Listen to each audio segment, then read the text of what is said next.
জিরে গুঁড়ো, একটু ধনে গুঁড়ো, দেখলেই তোমরা। আর এই যে ম্যারিনেট করা হয়ে গেল। এবারে তেলটাও দেখছো ভাপ উঠছে।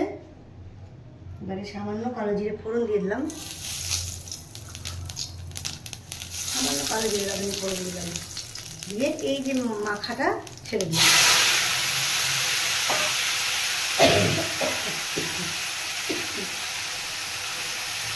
এটা ছেড়ে দিলাম। এবারে মাছটা তোমরা দেখলে, এই মাছটাকেও আমি ভালো করে লবণ হলুদ মাখিয়ে কাঁচাই ওর সাথে ছেড়ে দেবো।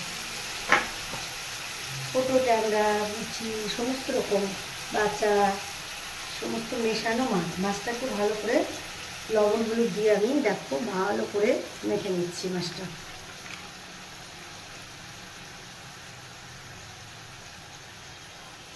মেখে নিলাম।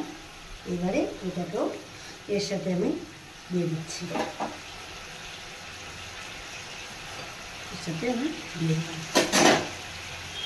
একটু আগে এটা নেড়ে নেবো, তারপরে মাছটা দেবো। একটু নেড়ে নিয়ে আমি 2 মিনিট মতো আগে নেড়ে নেবো। দেখো এটা ভাজা ভাজা হয়ে যাচ্ছে, একটু আমি নেড়ে নিয়েছি। গ্যাস দেখছি তোমরা, এটা একটু নেড়ে নিয়ে নিলাম। এবারে কিন্তু মাছগুলো আমি দিয়ে দেবো একসাথে। এটা কলা পাতার মধ্যেও করা যায়, কিন্তু একটু শরীরটা ঠিক না থাকার জন্য এটা আমি করলাম না। কলা পাতার মধ্যে করলে খুব ভালোই লাগে। আরেকদিন করে তোমাদেরকে দেখাবো এভাবে ভালো করে। এগুলো তো মুখের রুচিটা একটু আসে। আর আমার তো ছোটো মাছ বড়ো মাছ থেকে বেশি ভালো লাগে।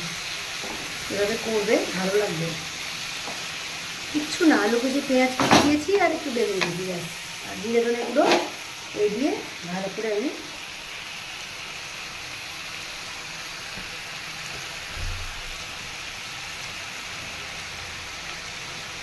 এটাকে একটু নাড়িয়ে নেবো এভাবে।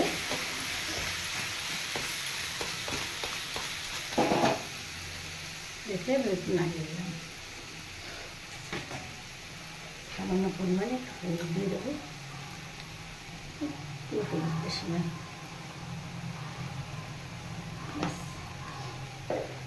দেওয়া আছে, এটাকে এবারে আমি ঢাকা দিয়ে দেবো। এই 5 মিনিট মতো এরকম ঢাকা দেবো। ঢাকা দিতেই সেদ্ধ হয়ে যাবে। 5 মিনিট মতো ঢাকা দেবো।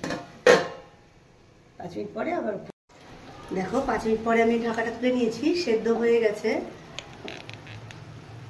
দেখছো না, সেদ্ধ হয়ে গেছে। এবারে আমি একটু নাড়িয়ে চাড়িয়ে ভালো করে এভাবে নিচ থেকে উপর থেকে নিচ করে নেবো। একটু বেশি টাইম লাগে না, একদমই অল্প করে নামিয়ে নেব।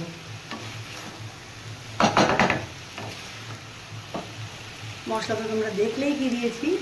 এই রেডি হয়ে গেছে আমার ছোটো মাছের চচ্চড়ি।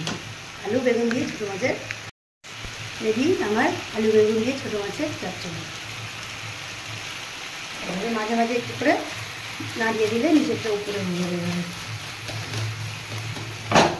চলো তাহলে রেডি করে নিই, নামিয়ে নিই। সকলে খুব ভালো থাকবো। নামিয়ে নিচ্ছি এখনই রান্নাটা।